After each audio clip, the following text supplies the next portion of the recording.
What do you guys call yourself? Unicorn llamas or? No, I'm Mama Corn. He is a unicorn. I'm a magical unicorn. It's another rainbow.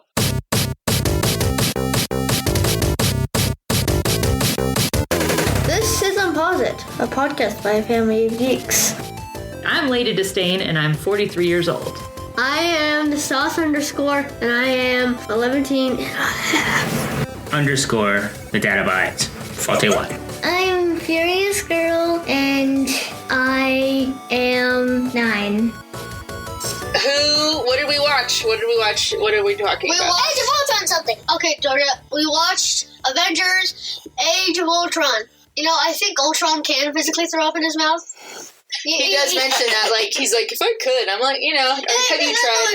You could probably build it inside himself, like a bunch of scraps come out, and you can, spit them at the end. He's got a heart, so to speak, so it seems like he might have some digestive. He's got, this mechanical bomb in his chest. Right. And he has this claw thing in the end.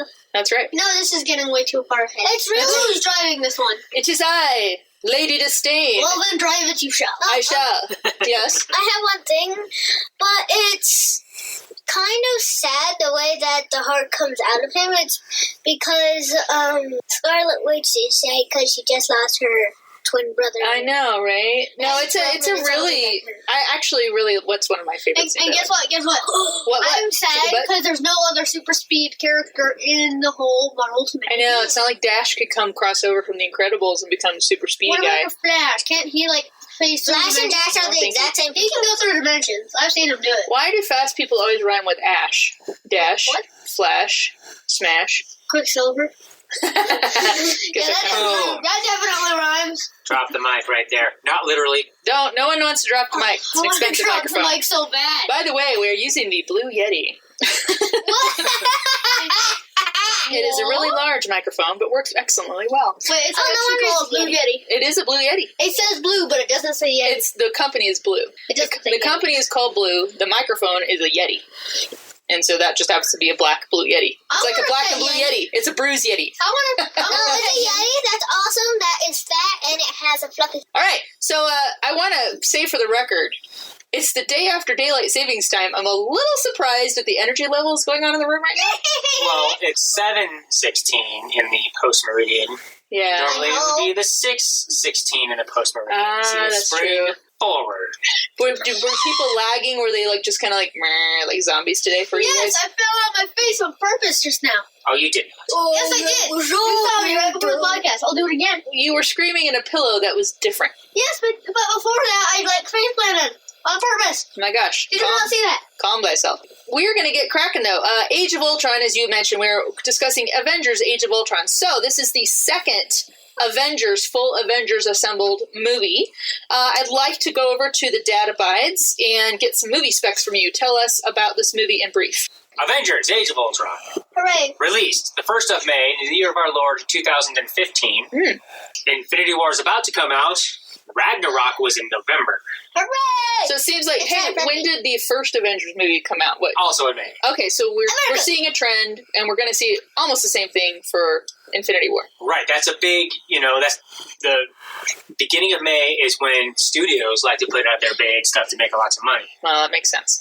We just got some breaking news last week about the length of Infinity War, 2 hours and 37 minutes. Wow. Age of Ultron is 2 hours, 21 minutes. So it's not super long as far as the runtime on there. But it's definitely a challenge for one's bladder, let's be honest. Right. What do you guys think about Age of Ultron? Little faces? My final rating is... No. That's not yet. Okay, data bites.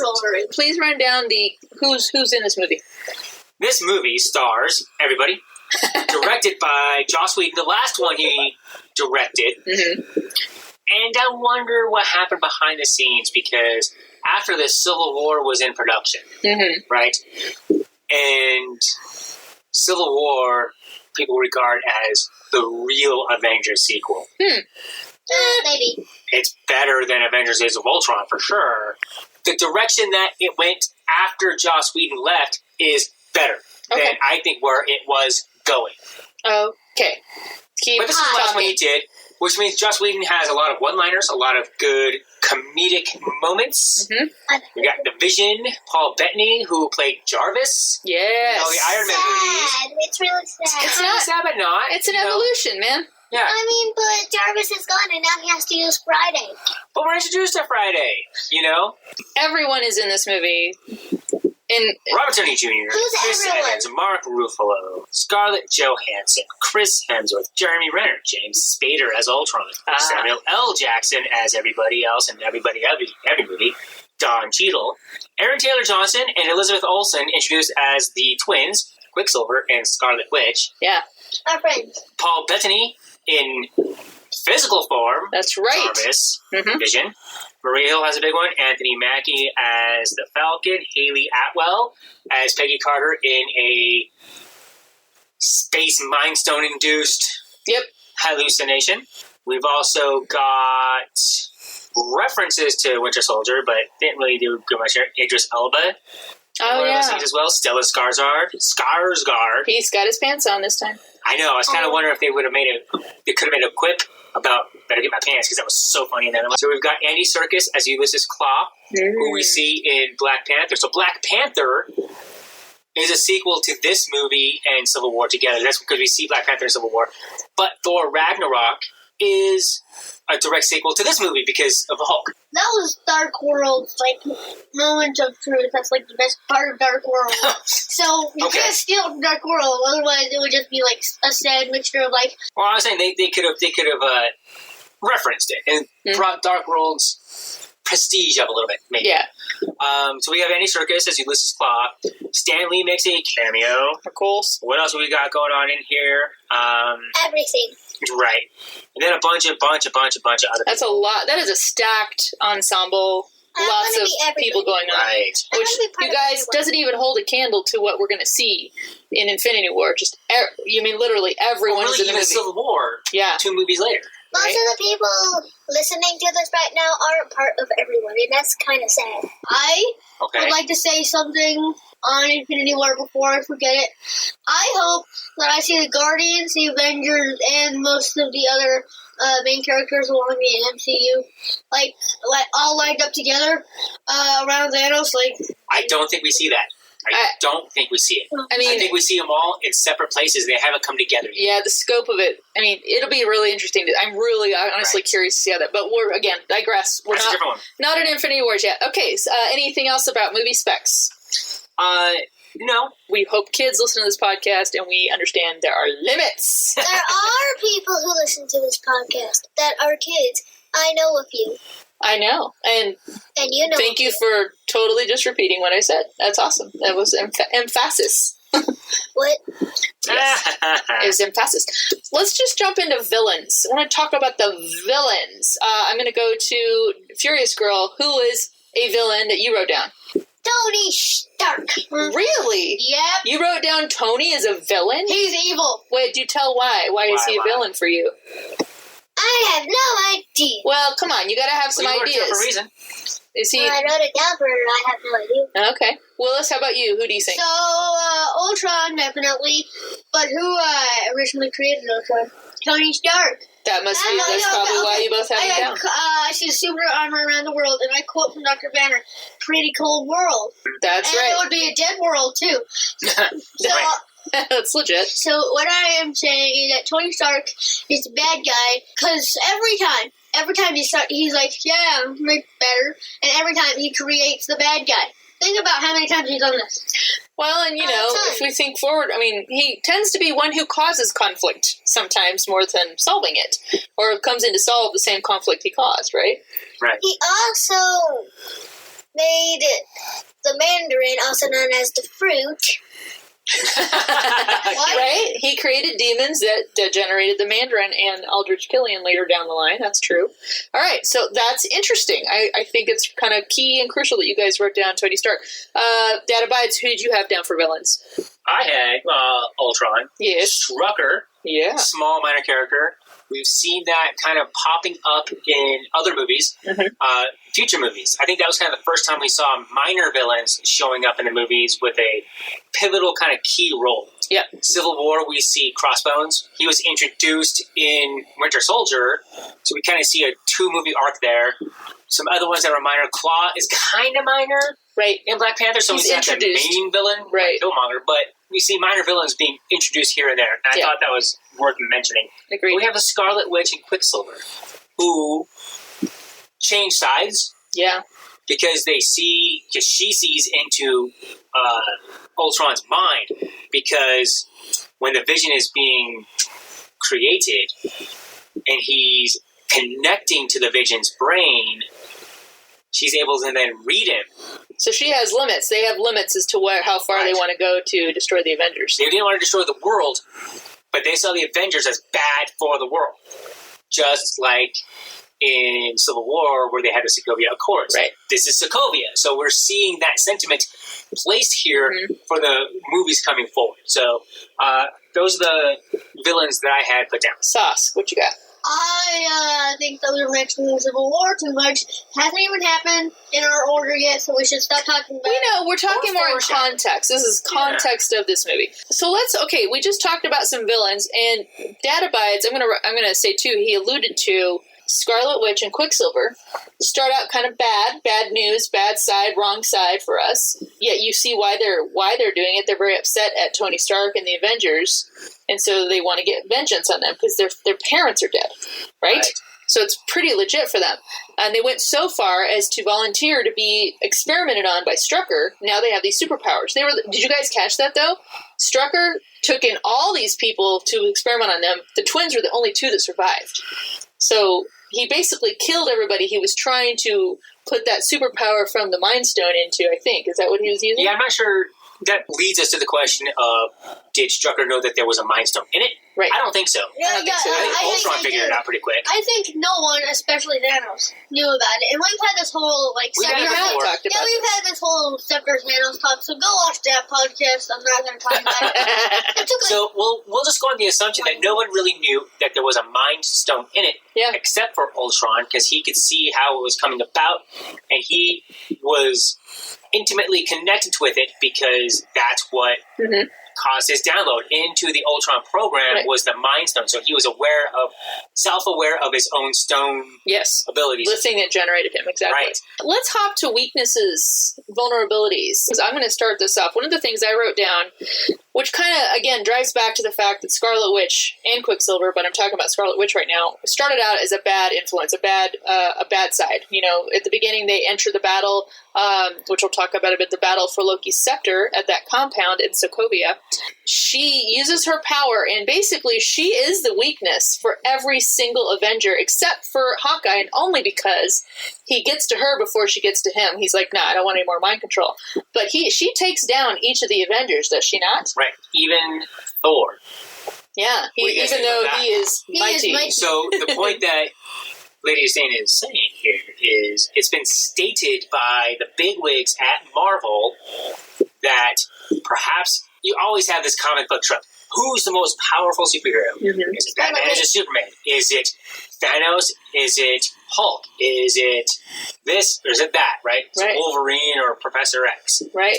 They have stated that Scarlet Witch is the most powerful Avenger. I buy it. I mean, because of what she can do to everybody. Yeah. She's the only one that can best anybody. And that it goes back to my thing when they're creating Vision.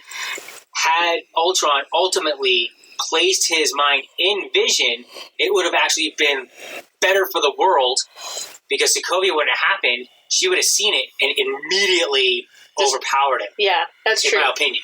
She immediately she acted to turn Dr. Cho to remove the Mind Stone power. So again, just what Daddy was saying, what Dad Abides was saying, she's able to overcome the power of the Mind Stone. So had she been present, like when Loki was, possessing everybody with the scepter, she could have been like, nope, done. Again, not to talk about Civil War again, we see her power later, overpowering one of the most powerful Avengers that is birthed in this movie, Vision.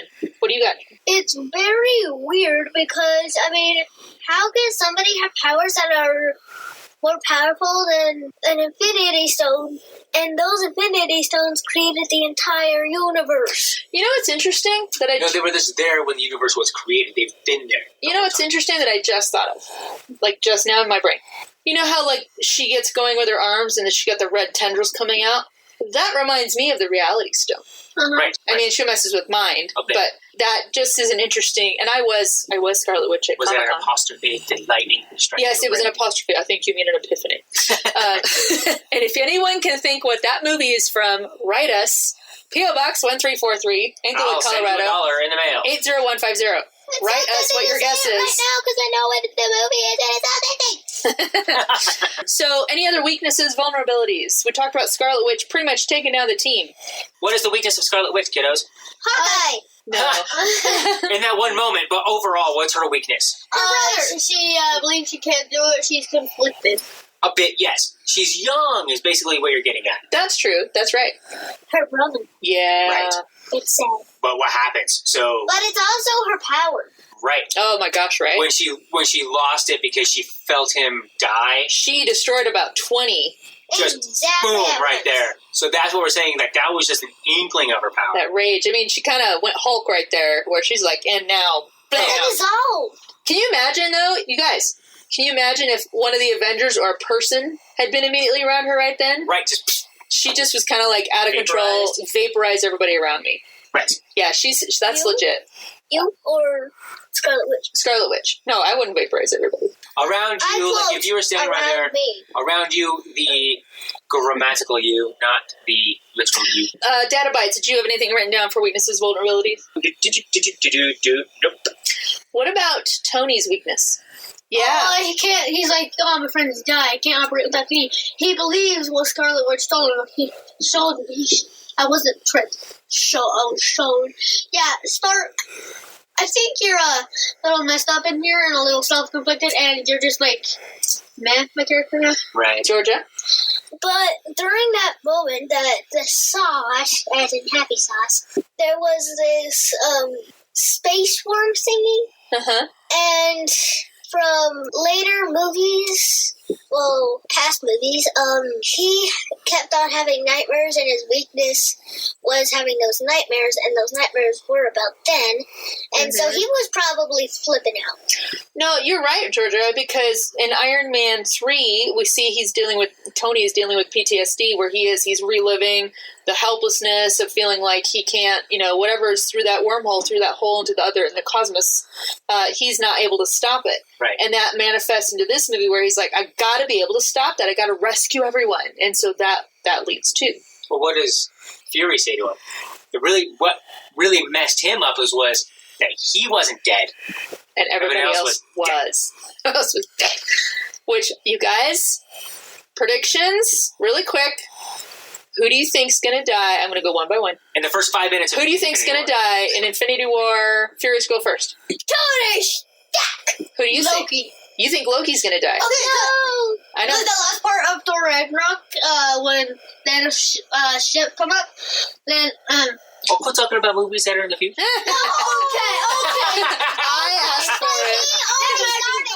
You've gone too far. Okay. So what you were saying is in Ragnarok, when Thanos' ship... Yeah, at the end when Thanos' ship comes up, I think that's when Loki dies. Like, actually dies, not deception at all. But that is leading directly into Infinity War. Spoilers. Who do you think? Who do I think or who do I want? Do you think first, and then who do you want? Who do I think in the first 5 minutes? Yes. Pepper. Okay. I think it's Pepper in the suit as rescue. All right. Wait. I'm going to say who I think. I also think Tony Stark and Loki are going to die. Oh, you think both? Geez. I do think both. Furious Girl, coming back to you. Okay, so I didn't do my want. Okay, do your want. My want is Jane Foster. They kind of killed her off because they're not putting her back in the dumped. movie. Yeah, and there's a. If She's on a mountainside not doing nothing. Willis, Sauce, go.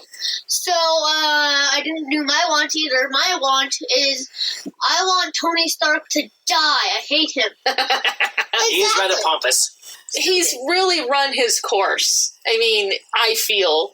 by the time we get to this. To me, it's a natural selection that yes. And besides, I feel like after Black Panther, I mean, he easily could have that void filled by T'Challa and Shuri and all the tech and the else and all that stuff. Furious Girl, what do you have to say? You didn't do your want. My want? Who I want to die? Yes. I know, we feel very macabre right now, but basically it's characters we feel like, hey, you've run your course, exit, stage left. Tony Stark. Tony. I'm going to say I want Tony Stark to exit stage left. Yay! That would be my want as well. And I think the kiddos are kind of showing us something here that Tony, Robert Downey Jr., Tony Stark, Iron Man character does not carry a lot of weight. He sucks. With the driving force for repeat viewing. Right. Children not in school. Adults with jobs that aren't in the movie industry, that actually have lives, don't see movies more than once. That's right. He sucks. He does. He carries weight for adults because we find him funny and whatever. But the kids are like, no, like give me some other people like Thor. Or, Thor. Thor. I imagine. I would have said he would have died, but then we see that Guardians of the Galaxy scene with him in the trailer. Him and Loki. But yeah, what I want would be Tony Stark, and then Pepper then becomes Rescue because she's able to take all of his suits. Okay. But then she's limited. Once she loses a suit, can't make a new suit. Right. So that becomes like a trope for the next couple movies. Okay, Furious Girl, then we're going to move on from this topic. Okay, I just hope Harley doesn't die. Harley from the... Oh, little kid? Yeah. He's cool. We haven't seen him since Iron Man 3. I know, I just hope he doesn't die. It'd be cool to see him in a Netflix show. Oh, wait, who? Harley, little kid. Yeah. Are you having a panic attack right now? Is it bothering you? Is mine helping? And he's like, oh my gosh, kid. We pretty much know all of our existing Avengers superpowers. We do see the entrance of Scarlet Witch and Quicksilver. And what are their superpowers? Everything? No. Sauce? This is a boring topic, so I'm going to skip it. It's kind Your of... superpower is avoidance. Okay. Right. So we're going to talk about the mind control. As Hill says, he's fast and she's weird. Word. She makes people weird, in my opinion. Right. She's not She just is weird. weird. She And the makes people Quicksilver weird. thing is one of the things that Joss Whedon does that really makes me think that he doesn't really have that much creativity in him. He always kills one person off because he thinks it's more creative, but it isn't. However, in Quicksilver, I think they only had one movie because Quicksilver, the character, is also in the X-Men universe. Right. And he's in multiple movies. I think it was kind of one of the things, you can have him, can't continue on with him. Yeah, And Joss Whedon's like, perfect, I'm killing him anyway. that's right. You know how It works out for him. Ultron, what's his superpower? He is, Weird. I think that's he's a computer program in a mind, so he can't die when he kill that body, right? I know a weakness. What's his weakness? Can't see the future and he's blind. Okay. Blinded by that programming from the Ultron program that he was merged with. Furious no, Girl. he's seriously blind. He actually uses symptoms. Okay, Furious Girl. His weakness is Hulk. Yeah, Hulk well, can easily tear him to shreds. Yeah, he's the only one that never really faced him face to face, and every time he did, it was like, boom, are you kidding me? For crying out loud. Yeah. I wrote down that connectivity was his superpower, that he's able to instantly be somewhere else. Remember how he says to Tony, he's like, I'm already there. You'll catch on. The first thing Vision does when he encounters Vision, who's finished now, he removes him from the internet, which makes it so that if they can physically destroy him at Sokovia, he will be done. Right, so he's able to transfer himself between robots, but not into the internet. He can't go into the banking system and transfer $2 billion to my account, which is unfortunate, because I could use that. Yeah, so could I, because I could get all of the things at the book fair next week. No, you Literally all of you them. could divide it up by, we could all get a few million and we'd still be like complete rich. We'd go pay off the mortgages of all the houses. Like, of I'm all gonna the go people buy we know. Target now. You need You to can buy think Toys bigger. R Us because they're out of business. As Ultron said, you need to think bigger picture. You need to see the big picture. What do you got, Georgia? I can buy a Millennium Falcon Lego set. Yes, you could. $800 Lego set. Hey, guess what? I'm saving up. I only need $300 more, and then I'm If gonna somebody buy it. sends us that Lego set, we will podcast the entire build of With the Lego video. set with video. Because I am flipping excited. Wait, don't we need to like give them our address for like have a house? I put it on the website, unposit.com. That's where our address Putting a is. bunch You of can see names it right on there. the front door. Okay, I'd like to say something. Quick, and then we're going to move on to major battles. I forgot what I was going to say. Moving on to bigger. Moving on to major battles. we had a ton of battles, I feel, in this one, because I wrote down like 4. Did anyone in this room write down a major battle? Georgia. The town where Hulkbuster Oh, yeah. Was that, Chowden. where was that? Was that in Wakanda? South Africa. That was South Africa? It was near Wakanda. It was actually Wakanda. filmed in South Africa, but it was an African country. That was where, a major one. Yeah, that's where Claw is, based And out it of. took down quite a bit of it, actually, yeah.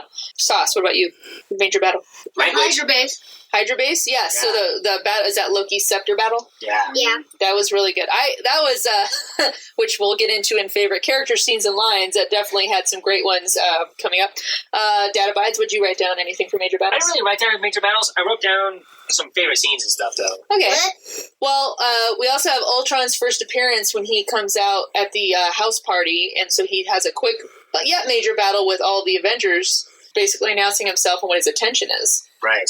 Sus? I think we have a separate time that's not major battle, just battles, because you think, killing someone with a knife is a major battle. I don't think that. I've observed this from all of you. Well, yeah, I would say Important going battles. to a future movie the past movie, Winter Soldier. Yeah. Going to a past movie, Sauce, where we had 2 super soldiers fighting each other, Winter Soldier and Wait, Cap, right? wait. So we have those 2 people fighting, knives that were pulled out.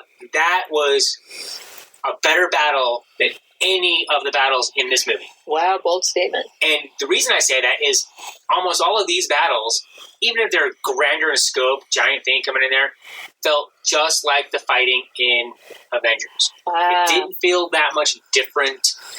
The action was okay. It could have been trimmed and the movie wouldn't have lost anything. It might have actually gained something. Gotcha.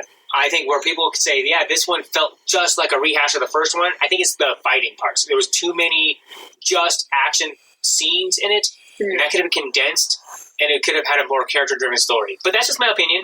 That the fight between Bucky and Cap was better than any of these. Did anyone feel, and we'll also get your point in just a moment. Do you still have it in your brain? I had a sneeze. Oh, got it. Yeah. Okay. So did anyone feel like when, the part where the Avengers all gather around that metal thing that they wanted to keep the Ultron from, and Ultron shows up, did anyone feel like that was very much the same as the first Avengers movie? Exactly, and they had the panning around. And them all fighting and showing different ways they're fighting. I know. You don't feel it? I feel like it's more like just kept in that one area. Everywhere else was different. Okay. Because in the first Avengers and... I definitely felt like it was similar, okay, been here, done that, I get we have added characters, but this feels like the same circular thing. It started off because it was the scene where it slowed down and they're all in the same shot, going, fighting, whatever. All right, so we've covered major battles. Let's cut to the favorite characters, scenes, and or lines. I am starting off with Dad Abides. Aha! Are you ready? I am, but I can't read my own handwriting. No pun intended. Oh, wow. I was writing furiously in the dark. One of my favorite scenes, I have Revels. I have Scarlet Witch can control Ultron after his mind would become integrated with Vision. With that Vision. So that scene right there, I really liked. She sees it, she turns, they both turn against Ultron at that point, undoes the Mind Stone effect for Cho with no head trauma. Right. And you can see that when she turns, the fear actually in Ultron, he actually is afraid. Oh no, these people are powerful enough to stop him. Had she been able to just tear him apart right then, she could have actually probably stopped him from getting to the internet. And then when Tony Stark, or at least favorite character, is talking to Nick Fury, there's a Colorado license plate on the wall. I like it. Fury. That's right. Nick Fury. We had to actually rewind that scene because you kept saying it. I'm like, what? Listen to what he just said. And also, the whole thing where everyone's winding down, they're all probably had a few, not too many, but just enough. And they're trying to move it. They're trying to move the hammer. Mjolnir. Meow. Yeah. And then, so Cap, it does move just a little bit for Cap. But he does have his flaws. And then later on, when Vision is trying to convince them, and he's saying the same things that Tony says and saying the same things that Cap says, he's kind of in between both of them. Yeah. And just like, well, here you go. That was great. That was a great reveal. I feel like in the movie theater... He was holding the meow meow, just so you know, because they didn't say that. Well, yeah, but in the movie theater, I remember everybody's like, whoa! Yeah. Oh my gosh, she's totally holding the hammer! Sauce, what are your favorite scenes, lines, and characters? Okay, one of my favorite scenes, Hulkbuster versus Hulk. Hulkbuster pins Hulk down, and Veronica gives Veronica a new arm, and that arm is... Veronica, give me a hand. Yeah, it's an automatic punching machine. So while it's just like... Just pounding. Yeah. You can't do it on a carpet. Yeah, no, don't. Just, we know what you mean. Okay, so... And it's like, go to sleep, go to sleep, go to sleep, go to sleep. That was great. He does it, and then he catches it, and he's like, That was a good battle. That one felt different than the first. Another one on that same battle is when Hulkbuster swings an elevator really hard and drops it on Hulk, and then comes down and punches it, and other stuff. And the Hulk looks at him. Spits out I'm sorry. Just Tony Stark's little abusive, meek voice, He's like, oh, I'm in trouble. Okay, sorry. What else? I also had another one with Tony Stark, sadly. I'm the nuclear code, and you don't want me to. So you like him, but you're kind of over it. Yeah. Okay. Another one of my favorite scenes I have a lot is when Captain America picks up that piece of wood. He's about to chop it, but instead he gets away and he rips it apart with his hands. He's a strong dude. And then he's Captain America. And then when Tony goes to fix the tractor, but meets Nick Fury, right before that, Tony's like, "Don't steal from my pile." I won't. Mine's 3 times bigger than yours. What was the other one? It was the kissing. I hate you. All right, can I come back to you in a minute? I won't have anything else. Okay. Furious Girl, how about your favorite scenes, lines, and characters? Okay. All the kissing. The kids are... there is face palming going on. Oh, and just so you know, Dad, this is the first words that I wrote for favorite character, scenes, and lines. Anyone who didn't attempt or did kiss. Anyone who did yeah, she wrote it down. I didn't even know that. That's great. I wrote that down. And then I have no scenes and I have no lines. There's actually only one kiss, I think. Oh, no. No, there were 2. There were? Which one? There were multiple. You were counting? No, I just know that there were multiple. Okay. Interesting. What? Nothing. All right. I love language.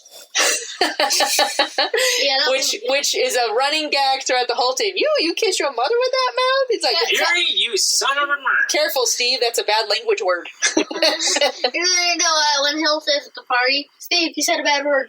That's right. I also had lifting the hammer. I thought that was a great scene where they're all trying to do it, and Thor finally, you're all not worthy.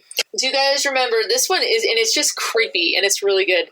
I had strings, but now I'm free. There are no strings on me. And then they cut to the compound, and you hear the Pinocchio, it's a song from Pinocchio, and it's so creepy, and you're like, Pinocchio is a creepy story. It is a creepy story. Just sing it in a creepy voice. I forgot the song. It's like, I had strings, but now I'm free. There are no strings on me. Freaky kid. I said that one. It is a freaky story. It's a little bit more nefarious than that. It's creepy. I think the delivery of all of James Spader's lines are well done. He was perfectly cast for that. I think that he was just, because, if you know James Spader, it's almost like just as much as Robert Downey Jr. is perfect for Tony Stark, James Spader is perfect for Ultron. Just that kind of like caustic, robotic, he just had a great thing. Then one of my favorites, only when I've just created a murder bot. Banner had some really good lines in there, like where Tony starts laughing maniacally, and he's just like, cut it out. That's not good right now. Phil, get off the couch. And then Tony's like, trust me, kind of don't. Kind of don't. And one of my favorite ones is when, this is from Cap, and then it comes full circle to Tony, where he's like, how do you suggest we would have beat them? And Cap goes, together. He's like, we'd lose. And he goes, we'll do that together too. Right. Which lays the groundwork for some future conflicts going on. He's got a sense of duty and right that Stark just doesn't have. Yeah, and, he might be a little daydreamy about it. It's not realistic, but it is. It's about we're a team, and you can't just run off and do this by yourself. Which is interesting, because later, that's exactly what Tony and then even Banner, he gets Banner to help him. They wind up actually doing the right thing, and Sora comes in, and he's like, everybody's fighting about whether they're going to make Jarvis in Division, and he's like, nope, that's what we're going to do. He's like, let me get this done for you, and he does, and that's what the destiny of that is. Stanley cameo. What do you think, kiddos? What do you guys remember? What was Stanley cameo? X. I remember that one. The party, the right before the meow meow. He got, this was aged for 1,000. Yeah, for 1,000 years, blah, blah, blah, blah, blah, whatnot, like Vikings and all that. And so afterward, people are just sitting knocked out and all. Excelsior, when, yeah, basically. Yeah, once they get drunk. Okay, and I love how Thor pours some for himself, but also to Cap. But it's not going to bother Cap. Cap can't get drunk. Yeah. He might have felt something with that one, though. Maybe. No. Felt something, like a little bit of buzz, but then... Right. So yeah, essentially Stanley playing a veteran who's there with the party, and he's like, come on. He's like, I can take whatever you got in that flask, and he cannot take it. Okay, I love how Stanley is an old, crazy, probably dimensional man. Data Bites, how'd you rate Stanley cameo? I gave it a 10. It was well done. He wasn't playing himself. He had good lines. It fit with the whole scene. It was just well done. Furious Girl, what'd you rate Stanley cameo? 10. 10? What? 10 out of 10? Wow, so it's 2 10s out of 10s? What about you? What'd you rate it? The sauce? 3 point... You liked it. Not impressed? 3.16. Okay, 3 point... So, you actually should get 3.14. It's almost pi. It's almost pi day. Okay, so low score from the sauce. I also gave it a 10 out of 10 because I just was like, it's great. He's not a nondescript character. It was funny. And we know overall ratings, we've lost the children. Yeah, everybody back away from the cat. We have our cat here, and apparently... Our podcast weakness is the cat, because he apparently derailed everything for just a bit. Yes, and guess what? He's sitting on the counter now, like all curled up. He's not meowing, he's meowing. Meow, meow. Yeah, He heard us saying meow, on meow. my tiny fold of a paper. Of course he was. He heard us saying meow, meow, and he's like, yes. Wait a second. Okay, one thing. Okay, I'd like to say something. Say it. He was coming down earlier. That's the time when he laid on dead paper. So he's coming down, but we have stairs, and he knows to be quiet. So he's just like one paw, another paw on the same stair, and then he just repeats it: one paw, another paw, He was one paw, another. tiptoeing in? And like, He wasn't being quiet about it, but he was being slow and deliberate, like, I'm coming down. Like he's stalking his prey. He's like, I am the king of this area. You are my peasants. All right, moving on from the peasants and the cat and the things. We usually cover the mid and end credit scenes. We only had a mid-credit scene. No end credit scene.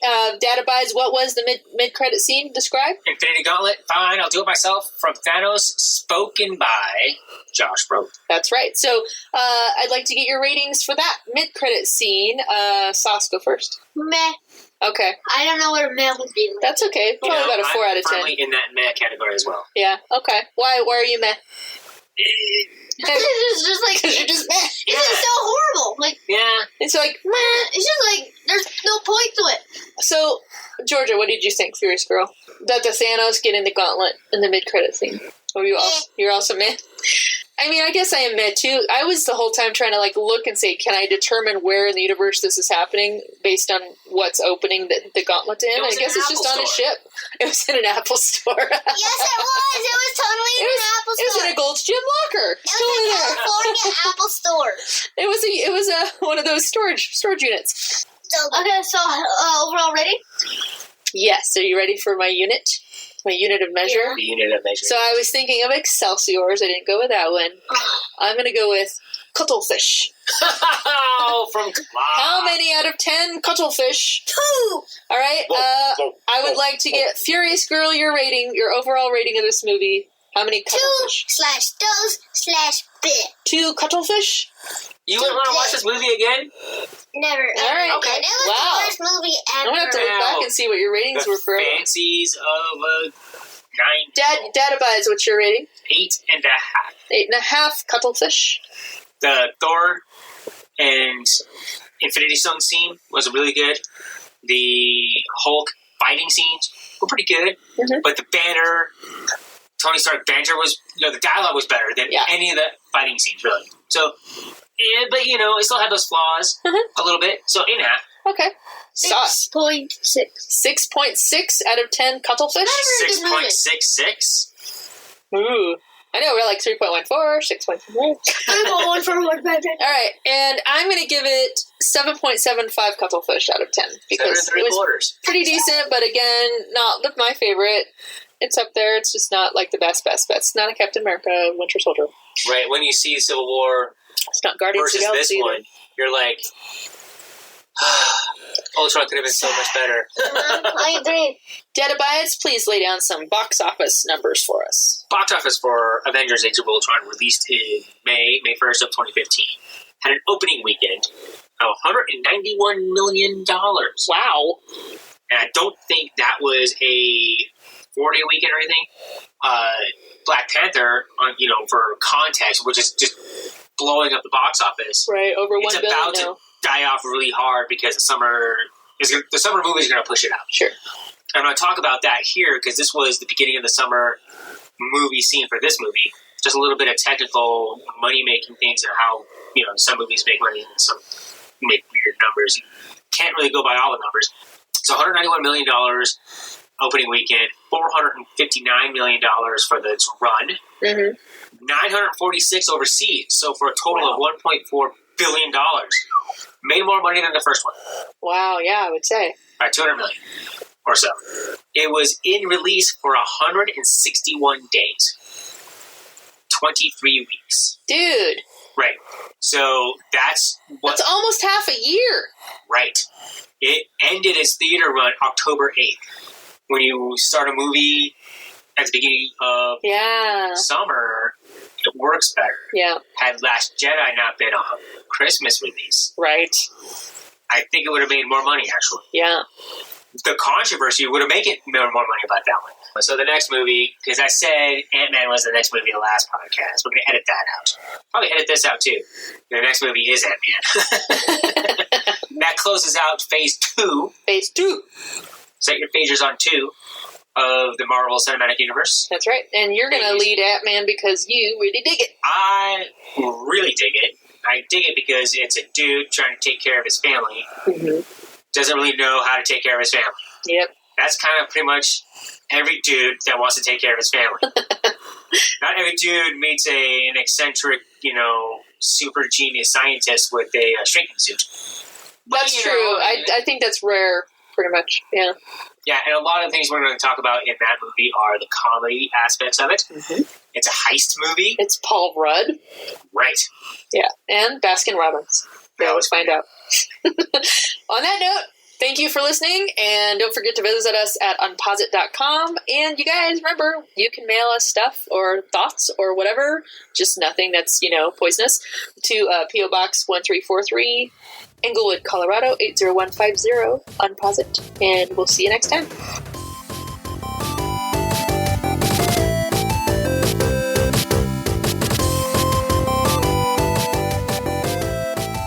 Follow us on Facebook, Twitter, or YouTube, and visit unposit.com.